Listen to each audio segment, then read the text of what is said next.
الحمد لله رب العالمين وأصلي وأسلم على المبعوث رحمة للعالمين نبينا محمد وعلى آله وأصحابه أجمعين أما بعد.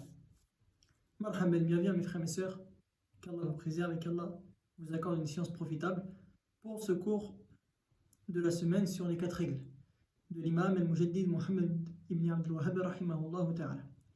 Mes frères et sœurs, la semaine dernière, nous avions commencé donc l'étude de ce livre-là par une introduction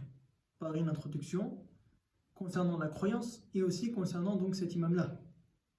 Qui est-il? Et concernant ce livre-là qu'il a écrit, les 4 règles. Et en quoi consiste ce livre? Aujourd'hui, mes frères et sœurs, après avoir commencé l'introduction parmi les 3 premières lignes qu'on a expliquées la semaine dernière, aujourd'hui, Inch'Allah, mes frères et sœurs, nous continuons l'explication de l'introduction que l'auteur, rahimallahu, a cité en début de ce livre-là avant de rentrer dans les 4 règles. Donc la semaine dernière, mes frères et sœurs, on avait parlé donc, et on avait expliqué la parole de l'auteur lorsqu'il a dit As'alullah al-Karim, Rabb al-Arsh al-Azim, yatawallaka fi dunya wal-akhirah, wa an yaj'alaka mimman idha utiya shakara wa idha ibtuliya sabara wa idha adhnaba istaghfar. Donc on avait dit que la semaine dernière, mes frères et sœurs, l'auteur il avait invoqué pour nous, pour celui qui lit le livre, il a dit donc, l'auteur rahimahullah, As'alullah al-Karim, je demande à Allah, le généreux, Rabb al-Arsh al-Karim, le Seigneur du trône, an yatawallaka fi dunya wal akhirah, que Allah Azza wa Jal soit ton allié ici-bas et dans l'au-delà. On avait expliqué cela. Ensuite, il avait dit qu'il demande à Allah Azza wa Jal de te rendre béni. Mubarakan aynama kunt, où que tu sois. Wa an yaj'alaka mimman idha utiya shakar, qu'Allah te rende parmi ceux qui lorsqu'Allah Azza wa Jal leur donne, ils remercient. Wa idha adhnaba istaghfar. An yaj'alaka mimman idha utiya shakar wa idha ibtuliya sabar. Et lorsque la personne elle est éprouvée, elle patiente. Qu'il te mette parmi ceux qui, lorsqu'ils sont éprouvés, ils patientent. Et parmi ceux, lorsqu'ils commettent un péché, ils se repentent. Et on avait expliqué, mes frères et mes sœurs, donc tout cela en détail, alhamdulillah. Aujourd'hui, l'auteur, donc, il dit, mes frères et mes sœurs, dans la suite de l'introduction qu'il a citée, rahimahullah, il dit, l'auteur, I'alam, arshadaka Allahu li ta'ati. Il dit, l'auteur, sache qu'Allah t'oriente vers son obéissance. Qu'Allah t'oriente vers son obéissance. Donc ici, mes frères et mes sœurs, l'auteur, rahimahullah, il te dit i'alam, sache. Et il faut savoir, mes frères et mes sœurs, que le mot i'alam en arabe qu'on traduit par sache en français, l'auteur, lorsqu'il te dit ça, c'est-à-dire prépare-toi. Car ce qui va venir après, c'est important. Le mot i'alam en arabe, il signifie, il attire l'attention pour dire à l'interlocuteur, attention. Ce qui vient après cette chose-là, c'est important. Comme Allah Azza wa Jalla dit dans le Coran, fa'alam annahu la ilaha illallah. Sache donc qu'en réalité, il n'y a de divinité digne d'être adoré si ce n'est Allah. Fa'alam annahu la ilaha illallah. Donc fa'alam, sache. Donc l'auteur il te dit i'alam. Ensuite il est venu avec une invocation. Arshadaka Allah wa li ta'ati. Qu'Allah t'oriente vers son obéissance. C'est-à-dire qu'Allah Azza wa Jalla te facilite dans son obéissance. Qu'Allah t'accorde la science profitable ainsi que l'œuvre pieuse. Donc, encore une fois, mes frères et mes sœurs, l'auteur ici, il invoque pour toi. Et l'obéissance, vous savez très bien, mes frères et mes sœurs, que l'obéissance, c'est le fait de se soumettre aux ordres d'Allah Azza wa Jalla et de s'éloigner de ses interdictions. Il dit, I'alam, sache qu'Allah t'oriente vers son obéissance. Anna al-hanifiyyata millata Ibrahim, an ta'bud Allah wahdahu mukhlisan lahu ad-din. Il te dit, sache qu'Allah t'oriente vers son obéissance. Que la religion d'Ibrahim alayhi salam, al-Hanafiyya, et que tu adores Allah Azza wa Jal en lui vouant un culte exclusif. Un culte exclusif. En lui vouant un culte exclusif. Kama qala ta'ala wa ma khalaqtu jinna wal insa illa liya'budun. Comme Allah Azza wa Jal dit dans le Coran, je n'ai créé les djinns et les hommes que pour qu'ils m'adorent. Selon la traduction approximative. Je n'ai créé les djinns et les hommes que pour qu'ils m'adorent. Donc ici, mon frère, ma soeur, qu'est-ce qu'il te dit l'auteur? Il te dit, sache mon frère, ma soeur, que Al-Hanafiyya, c'est la religion d'Ibrahim, qui consiste à adorer Allah Azza wa Jal seul en lui vouant un culte exclusif. Une personne, elle va nous dire Al-Hanafiyya, c'est la première fois que j'entends ce mot. Al-Hanafiya. Qu'est-ce que c'est Al-Hanafiya? Qu'est-ce que c'est Al-Hanafiya? Est-ce que c'est une chose que le shir a inventé? Non, mes frères, mais c'est comme on l'a dit dans le premier cours, et comme il a dit le shir, rahimallah, ces 4 règles, qu'est-ce qu'il a dit? Ils sont tirés du livre d'Allah Azza wa Jal. Ils sont tirés du livre d'Allah Azza wa Jal, ces 4 règles-là. Donc, comme on a dit, mes frères et sœurs, l'auteur ne vient pas avec des choses de sa propre tête. Plutôt, ce sont des règles qui ont été tirées du Coran et de la sunna du prophète sallallahu alayhi wa sallam. Et vous allez voir, mes frères et sœurs, avec les versets qu'on va citer, que ce mot-là, Al-Hanafiya, il est présent dans le Coran, Al-Hanif, Hanifan, plus précisément. Donc, il te dit que Al-Hanafiya, c'est la religion d'Ibrahim alayhi salam. C'est la religion d'Ibrahim alayhi salam. Donc, Al-Hanafiya, qu'est-ce que c'est, mes frères et sœurs? Il faut savoir, mes frères et sœurs, que Al-Hanafiya, dans la langue arabe, ça vient du mot, plutôt c'est un synonyme du mot Al-Mayl. Al-Mayl. Al-Hanafiya, c'est un synonyme du mot Al-Mayl, qui signifie le fait de se pencher. Lorsque je dis que un tel Mala ila al-yamin, il s'est penché vers la droite. Mala ila al-yasar, il s'est penché vers la gauche. Donc, Al-Mayl, mes frères, mes sœurs, Al-Mayl, c'est le fait de se pencher vers quelque chose. Donc, Al-Hanafiya, mes frères, mes sœurs, Al-Hanafiya, qui est la religion d'Ibrahim, c'est le fait de s'éloigner du polythéisme, du shirk, et de se pencher, de s'orienter, de se diriger vers l'adoration d'Allah Azza wa Jal seul, sans aucun associé. Et ceci, c'est Al-Hanafiya. Et on l'appelle la personne qui fait ceci Al-Hanif. Al-Hanif. Ça va venir dans les versets, Inch'Allah. Ça va venir dans les versets. Donc, Al-Hanif, mes frères et mes sœurs, Al-Hanif, c'est celui qui s'éloigne du polythéisme, du shirk. C'est celui qui se penche et qui se tourne vers l'adoration d'Allah Azza wa Jal, seul, sans associé, par son cœur, par ses actes, et ses intentions ses intentions et ses objectifs, ils sont consacrés simplement à Allah Azza wa Jal seul. Et aussi tu te détournes. La personne, elle se détourne de tout autre qu'Allah Azza wa Jal. La personne, elle se détourne de tout autre qu'Allah Azza wa Jal. Ceci, mes frères et sœurs, c'est Al-Hanif. On l'appelle Al-Hanif, et comme il a dit l'auteur, Al-Hanafiya, c'est la religion d'Ibrahim, Al-Hanafiya. Et on a expliqué qu'est-ce que Al-Hanafiya. Car il faut savoir, mes frères et mes sœurs, que les juifs et les chrétiens, ils disaient que nous, les juifs et les chrétiens, ils disaient nous sommes sur la religion d'Ibrahim. Ils disaient, les juifs et les chrétiens, qu'ils sont sur la religion d'Ibrahim. Et Allah Azza wa Jal, il les a réfutés. Et il a descendu des versets concernant cela. Il dit, Allah Azza wa Jal, ما كان إبراهيم يهوديا ولا نصرانيا ولكن كان حنيفا مسلما وما كان من المشركين. Allah Azza wa Jal, il dit, selon la traduction approximative, Ibrahim n'était ni juif, ni chrétien, mais il était entièrement soumis à Allah Azza wa Jal. وما كان من المشركين. Et il n'était pas parmi les associateurs. Donc Allah, qu'est-ce qu'il dit dans le verset? ما كان إبراهيم يهوديا ولا نصرانيا ولكن كان حنيفا. Vous avez vu que le mot ici, Al-Hanif, il est présent dans le verset. ولكن كان حنيفا. Et on a dit que Al-Hanif, c'est celui qui se dirige vers Allah Azza wa Jal exclusivement, par ses actes, par ses intentions, par ses objectifs, par son cœur. Et il se détourne de tout autre qu'Allah Azza wa Jal. Donc Allah, il dit كان حنيفا. Vous avez vu que Al-Hanafiya, mes frères et sœurs, c'est pas un mot qui est nouveau. C'est un mot qui est dans le Coran. Al-Hanif, celui qui est Al-Hanif. Aussi, Allah, il dit dans le verset, Inna Ibrahim kana ummatan qanitan lillah hanifan. La deuxième fois qu'il vient ce mot-là, hanifan. Wa lam yakun min al-mushrikin. Ibrahim, alayhi salam, Allah, il dit, Ibrahim était un guide, entièrement soumis à Allah. Il n'était point du nombre des associateurs. Et ceci, c'est un rad, c'est une réfutation d'Allah Azza wa Jal aux juifs et aux chrétiens, qui disaient que nous, eux, ils sont sur la religion d'Ibrahim alayhi salam. Allah, il a dit non. Ibrahim, il n'était pas parmi les associateurs. Ibrahim, il était hanifan musliman, il était soumis à Allah, entièrement soumis à Allah Azza wa Jal.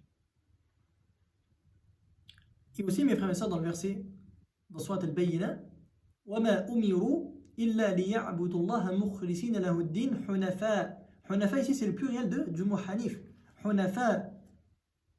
Donc, vous avez vu, mes frères et mes sœurs, que Al-Hanafiya, c'est pas un mot qui est nous. Al-Hanafiya, c'est la religion d'Ibrahim. C'est quoi Al-Hanafiya? C'est le fait de se détourner du shirk et de s'orienter, de se pencher vers l'adoration d'Allah Azza wa Jal seul sans aucun associé. Et ceci c'est la religion d'Ibrahim alayhi salam. Et c'est la religion de tous les prophètes le tawhid. Et Allah Azza wa Jal a ordonné à son prophète ainsi qu'à nous de suivre la religion d'Ibrahim, c'est-à-dire d'être pur monothéiste. Comme Allah dit dans le Coran à son prophète, ثم أوحينا إليك أن اتبع ملة إبراهيم حنيفا. La cinquième fois qu'il vient ce mot-là. وما كان من المشركين. Il dit Allah Azza wa Jal, ensuite nous t'avons révélé de suivre la religion d'Ibrahim hanifan. وما كان من المسلمين. De suivre وما كان من المشركين, pardon. De suivre la religion d'Ibrahim alayhi salam qui était entièrement soumis à Allah Azza wa Jal. Il n'était pas parmi les nombreux, il n'était pas parmi les associateurs.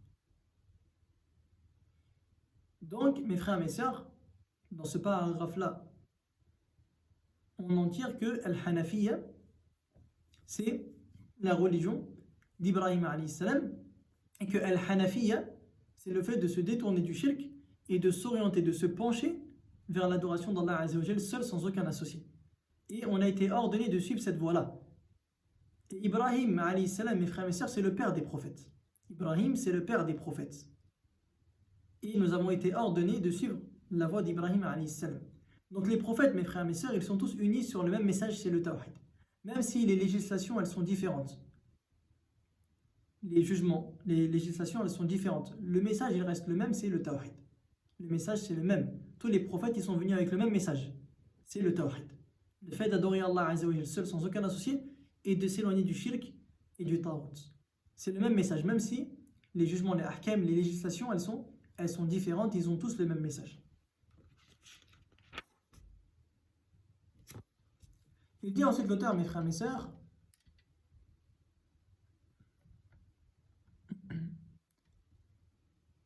il dit l'auteur, فإذا عرفت أن الله خلقك لعبادته فاعلم أن العبادة لا تسمى عبادة إلا مع التوحيد كما أن الصلاة لا تسمى صلاة إلا مع الطهارة. Il dit, mes frères et mes sœurs, écoutez bien, c'est très important. Il dit, lorsque tu sais qu'Allah Azza wa Jal t'a créé pour l'adorer. Il dit, sache alors que l'adoration n'est appelée adoration qu'avec le monothéisme, qu'avec le tawhid. La tusamma ibadata illa ma'a tawhid. Il dit, kama ana as-salat, tout comme la prière, elle n'est pas appelée prière qu'avec la purification. Qu'avec la purification. Écoutez bien ici, mes frères et mes sœurs, qu'est-ce qu'il dit l'auteur, rahimallah. Il te dit que l'adoration, elle ne s'appelle pas adoration, sauf si elle est accompagnée du tawhid. Tout comme la prière, elle ne s'appelle pas prière, sauf si elle est accompagnée de purification. Est-ce que quelqu'un qui prie sans wudu, sans ablution, on dit qu'il a prié, il n'a pas prié. Ça ne s'appelle pas une prière ce qu'il a fait. Sa prière, elle n'est pas valide. Ce n'est pas une prière, il doit refaire. Donc, l'adoration, elle s'appelle adoration lorsqu'elle est accompagnée du tawhid. Lorsqu'elle est accompagnée du tawhid. Et l'adoration, mes frères et mes sœurs, l'ibada, c'est le culte, c'est l'adoration. Et ça signifie linguistiquement l'humilité, la servilité, le fait de s'humilier. C'est ça l'adoration. La servilité, l'humilité. Et sa définition religieuse, elle est comme a dit Ibn Taymiyyah rahimahullah ta'ala, comme il a dit Ibn Taymiyyah rahimahullah ta'ala, al-ibada ismun jami'un li kulli ma yuhibbuhu Allah wa yarda min al-a'mali wal aqwal al-zahira wal batina. Il dit Ibn Taymiyyah rahimahullah que l'adoration c'est un nom qui englobe tout ce que Allah il aime et il agrée, parmi les paroles et parmi les actes, qu'ils soient cachés ou apparents. L'adoration, c'est un nom qui englobe tout ce que Allah Azza wa Jal aime et agrée, parmi les paroles et les actes, que ce soit apparent ou caché. Que ce soit apparent et caché. Ceci, mes frères et sœurs, c'est l'adoration. Tout ce qu'Allah il aime et il agrée, parmi les paroles ou les actes, que ce soit caché ou apparent. Parmi les paroles ou les actes, parmi les paroles, alhamdulillah, subhanallah, la ilaha illallah, ce sont des paroles qu'Allah il aime. Parmi les actes, la prière, le jeûne, qu'ils soient apparents ou cachés. Les actes qui sont apparents, la prière, la zakat, le hajj. Les actes qui sont cachés, at-tawakkul, la confiance en Allah, la peur d'Allah, la crainte d'Allah. Ce sont des actes qui sont cachés. Ce ne sont pas des actes qui sont apparents. Ce sont des actes qui sont cachés.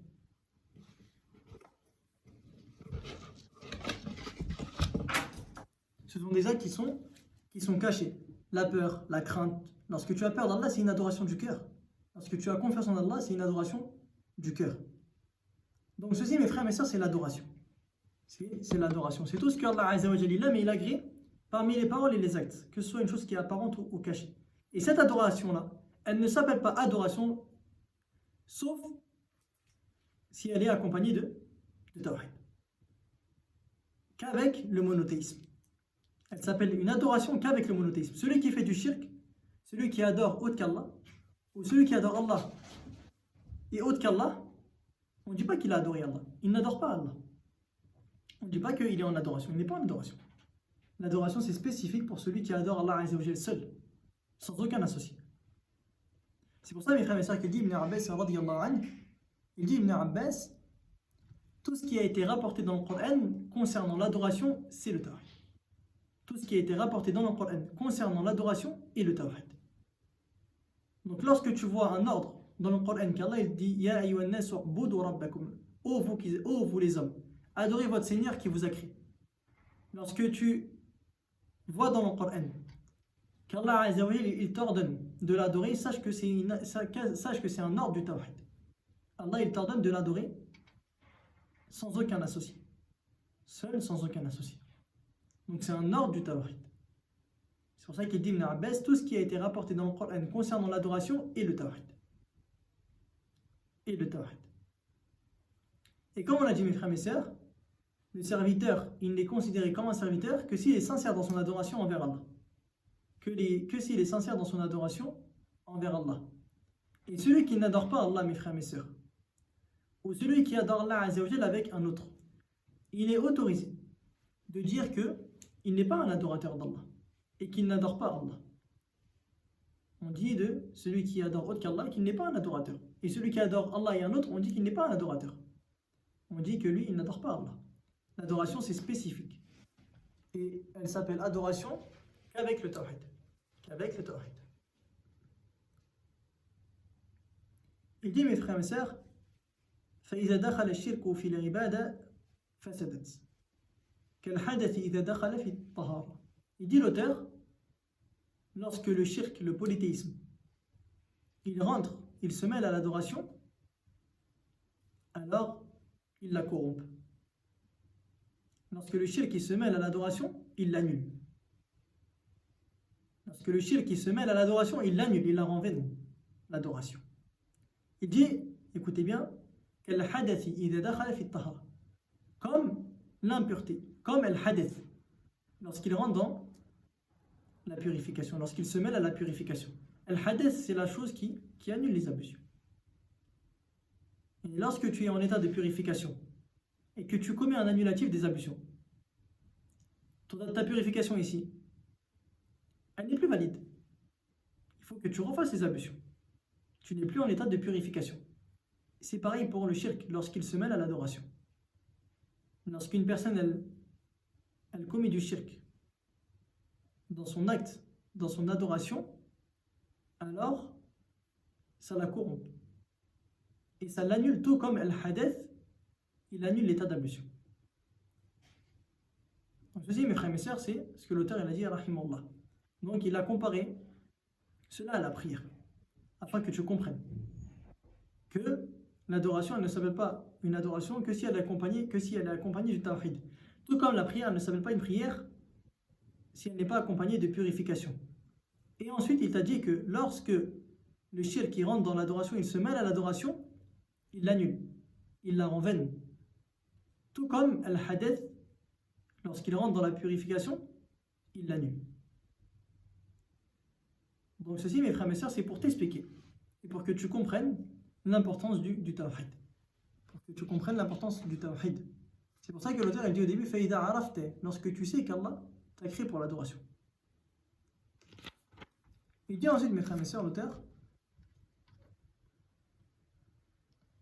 فإذا عرفت أن الشرك إذا خالط العبادة أفسدها وأحبط العمل وصار صاحبه من الخالدين في النار عرفت أن أهم ما عليك معرفة ذلك لعل الله أن يخلصك من هذه الشبكة وهي الشرك بالله بالله وذلك بمعرفة أربع قواعد ذكرها الله تعالى في كتابه. Il dit l'auteur, mes frères et mes sœurs, lorsque tu sais que le polythéisme, le shirk, lorsqu'il se mêle à l'adoration, il la corrompt, il annule l'action, il fait que son auteur devient parmi les habitants éternels du feu, qu'Allah nous en préserve. Il dit, tu sais que la chose la plus importante pour toi est de connaître cela. Et de connaître cela. Afin qu'Allah Azza wa Jal puisse te délivrer de ce piège qu'est le polythéisme envers Allah Azza wa Jal.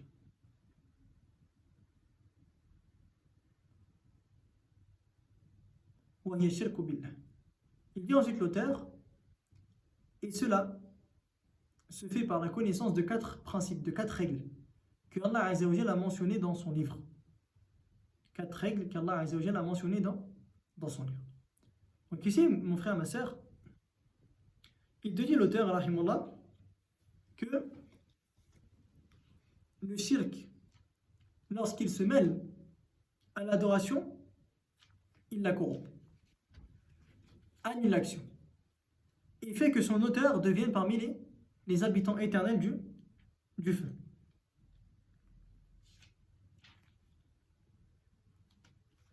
Il te dit, lorsque tu sais cela,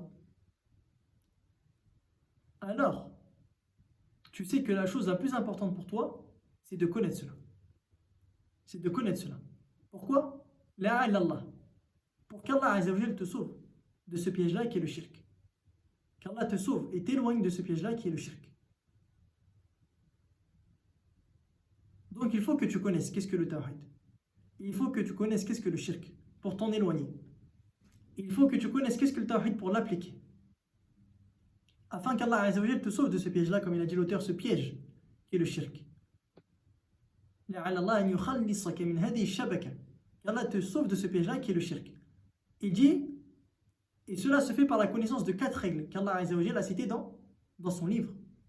Ce ne sont pas des règles dont l'auteur est venu par sa raison. Ce n'est pas des règles qui ont été inventées. Non.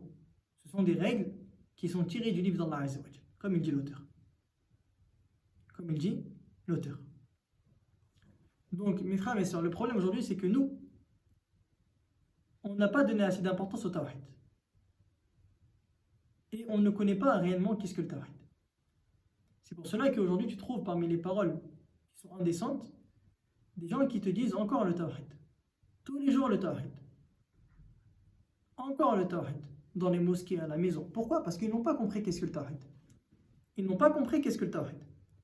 Car s'ils connaissaient vraiment la valeur du tawhid, ils n'auraient jamais dit ça. C'est pour ça qu'il dit l'auteur, فَإِذَا عَرَفْتَ أَنَّ الشِّرْكَ إِذَا خَالَطَ الْعِبَادَةَ. Qu'est-ce qu'il dit à la fin? عَرَفْتَ أَنَّ أَهَمَّ مَا عَلَيْكَ مَعْرِفَةُ ذَلِكَ. Si tu sais que le shirk, lorsqu'il se mêle à l'adoration, il la corrompt, il l'annule, il rend son propriétaire, son auteur dans l'enfer éternellement. Tu sauras alors que la chose la plus importante pour toi, c'est de connaître ça. Il n'y a pas plus important que ça. Lorsque tu connais le danger du shirk et la valeur du tawhid. Mais aujourd'hui, qu'est-ce qui nous a poussé à cela? C'est l'ignorance du tawhid et l'ignorance du danger du shirk.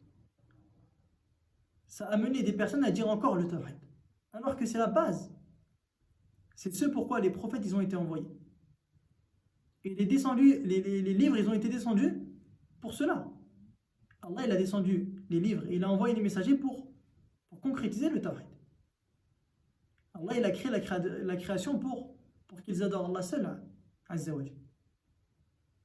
Donc lorsqu'on dit encore le tawhid, c'est que on ne connaît pas qu'est-ce que le tawhid et on ne connaît pas le danger du shirk. Parce que si réellement on connaissait la valeur du tawhid et le danger du shirk, on passerait notre temps à essayer de le mettre en pratique et essayer de s'éloigner du shirk, de le réviser, de le mettre en pratique tous les jours. Parce que c'est ça qui te sauvera le jour dernier.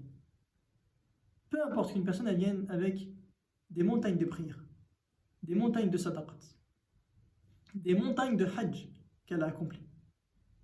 Des montagnes d'œuvres qui sont immenses. Mais elle n'a pas été sincère pour Allah. Elle l'a fait pour autre qu'Allah. Haba'an manthura, poussière. En poussière. Pourquoi? Parce qu'elle n'a pas été sincère pour Allah. Elle ne l'a pas fait pour Allah. Elle l'a fait pour autre qu'Allah. Même si elle a passé 90 ans en train de prier la nuit pour autre qu'Allah. Haba'an manthura, poussière. Pourquoi? Parce qu'elle ne l'a pas fait pour Allah. Donc lorsqu'on comprend cela, mes frères et mes sœurs, on sait que la chose la plus importante, c'est de connaître le tawhid et de connaître le shirk pour s'en éloigner. C'est pour ça que ceux qui disent de telles paroles, mes frères et mes sœurs, encore le tawhid, ils n'ont pas compris. Ils n'ont pas estimé le tawhid. Ils n'ont pas eu connaissance du danger du shirk. Le shirk, c'est la chose qui rend la personne en enfer éternellement. Et qu'est-ce que l'enfer? S'il ne se repent pas avant sa mort. C'est pour ça, mes frères et mes sœurs, le tawhid, c'est la chose la plus importante pour le musulman. Et Allah Azza wa Jalla dit, mes frères et mes sœurs, dans le Coran, 2 petites secondes, non. Allah il dit dans le Coran, Ya ayyuhan nas u'budu rabbakum alladhi khalaqakum walladhina min qablikum la'allakum tattaqun. Selon la traduction approximative, aux hommes, adorez votre Seigneur qui vous a créé, vous et ceux qui vous ont précédés. Ainsi atteindriez-vous à la piété. Et ceci, mes frères et mes sœurs, c'est le premier ordre dans le Coran. Le premier ordre dans le Coran, c'est l'ordre du tawhid. Parce qu'Allah il dit dans Surat al-Baqarah, Ya ayyuhan nas u'budu rabbakum alladhi khalaqakum walladhina min qablikum la'allakum tattaqun. Aux hommes, adorez votre Seigneur qui vous a créé, vous et ceux qui vous ont précédés.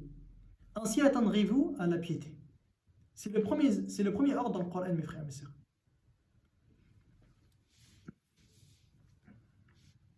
Et la première interdiction, mes frères et mes sœurs, dans le Coran, c'est l'interdiction du shirk. C'est l'interdiction du shirk. Allah il dit فَلَا تَجْعَلُوا لِلَّهِ أَنْدَادًا إِن كُنتُمْ صَادِقِينَ. Ne lui cherchez donc pas des égaux, alors que vous savez tout cela. C'est-à-dire, vous savez qu'Allah Azza wa Jal, c'est lui le seul. Donc, le premier ordre dans le Coran, c'est l'ordre du tawhid. Et la première interdiction dans le Coran, c'est l'interdiction du shirk. Et Allah il dit, mes frères et mes sœurs, وَمَا خَلَقْتُ الْجِنَّ وَالْإِنسَ إِلَّا لِيَعْبُدُونَ. Je n'ai créé les djinns et les hommes que pour qu'ils m'adorent. Ceci, c'est la sagesse de la création. Allah il nous a créés pour l'adorer, pas pour s'amuser, pour l'adorer. Il dit aussi Allah Azza wa Jal, وَمَنْ أَضَلُّ مِمَّنْ يَدْعُو مِنْ دُونِ اللَّهِ مَنْ لَا يَسْتَجِيبُ لَهُ إِلَى يَوْمِ الْقِيَامَةِ. Et qui est plus égaré que celui qui invoque en dehors d'Allah, celui qui ne lui répondra pas jusqu'au jour de la résurrection. Il dit Allah Azza wa Jal, وَلَا تَدْعُ مِنْ دُونِ اللَّهِ مَا لَا يَنْفَعُكَ وَلَا يَضُرُّكَ فَإِنْ فَعَلْتَ فَإِنَّكَ إِذًا مِنَ الظَّالِمِينَ. Et n'invoque pas en dehors d'Allah ce qui ne peut ni te profiter, ni te nuire. Car alors, tu ferais certes partie des injustes. Il dit aussi Allah Azza wa Jal, إِن تَدْعُوهُمْ لَا يَسْمَعُوا دُعَاءَكُمْ وَلَوْ سَمِعُوا مَا اسْتَجَابُوا لَكُمْ وَيَوْمَ الْقِيَامَةِ يَكْفُرُونَ بِشِرْكِكُمْ. Si vous les invoquez, ils n'entendent pas vos invocations. S'ils entendaient, ils ne vous répondraient pas. Et le jour de la résurrection, ils vont mécroire à votre association. Il dit aussi Allah Azza wa Jal, mes frères et mes sœurs, فَلَا تَدْعُ مَعَ اللَّهِ إِلَهًا آخَرَ فَتَكُونَ مِنَ الْمُعَذَّبِينَ. N'invoque donc pas avec Allah une autre divinité, car alors tu seras parmi ceux qui seront châtiés. Il dit aussi Allah Azza wa Jal, إِنَّ اللَّهَ لَا يَغْفِرُ أَن يُشْرَكَ بِهِ وَيَغْفِرُ مَا دُونَ ذَلِكَ لِمَن يَشَاءُ وَمَن يُشْرِكْ بِاللَّهِ فَقَدِ افْتَرَى إِثْمًا عَظِيمًا. Certes, Allah Azza wa Jal ne pardonne pas qu'on lui donne quelques associés. À part cela, il pardonne à qui il veut. Mais quiconque donne à Allah quelque associé commet un énorme péché. Mais quiconque donne à Allah Azza wa Jal quelque associé commet un énorme péché. Il dit aussi le prophète sallallahu alayhi wa sallam, celui qui meurt alors qu'il invoquait un égal en dehors d'Allah rentre dans le feu. Rentre dans le feu. Tous ces versets, mes frères et mes sœurs, ils nous mettent en garde contre le shirk et contre le danger du shirk. Et bil muqabil, en face de cela, on a des versets qui nous appellent au tawhid, qui nous appellent à l'adoration d'Allah. qui nous appelle à concrétiser le tawhid. Man mata wa huwa ya'lamu annahu la ilaha illallah dakhala al-jannah. Celui qui meurt et qui sait qu'il n'y a aucune divinité digne d'adoration si ce n'est Allah rentre au paradis. Man kana akhira kalamihi min ad-dunya la ilaha illallah dakhala al-jannah. Celui dont sa dernière parole c'est la ilaha illallah rentre au paradis. Wa la tamutunna illa wa antum muslimun. Ne mourrez que en pleine soumission comme Allah dit. C'est-à-dire mourrez en tant que musulman.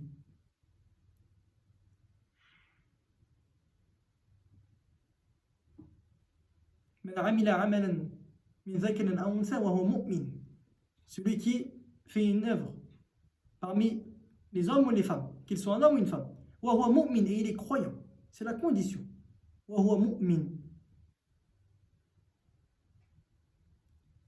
Donc mes frères et mes sœurs, comme vous savez, les conditions de l'acceptation de l'œuvre, elles sont de deux. La première, la plus importante, c'est que tu sois sincère pour Allah. La deuxième, que tu sois conforme à la sunna du prophète sallallahu alayhi wa sallam. En dehors de cela, les œuvres ne sont pas acceptées, jusqu'à ce que tu concrétises ces deux conditions-là.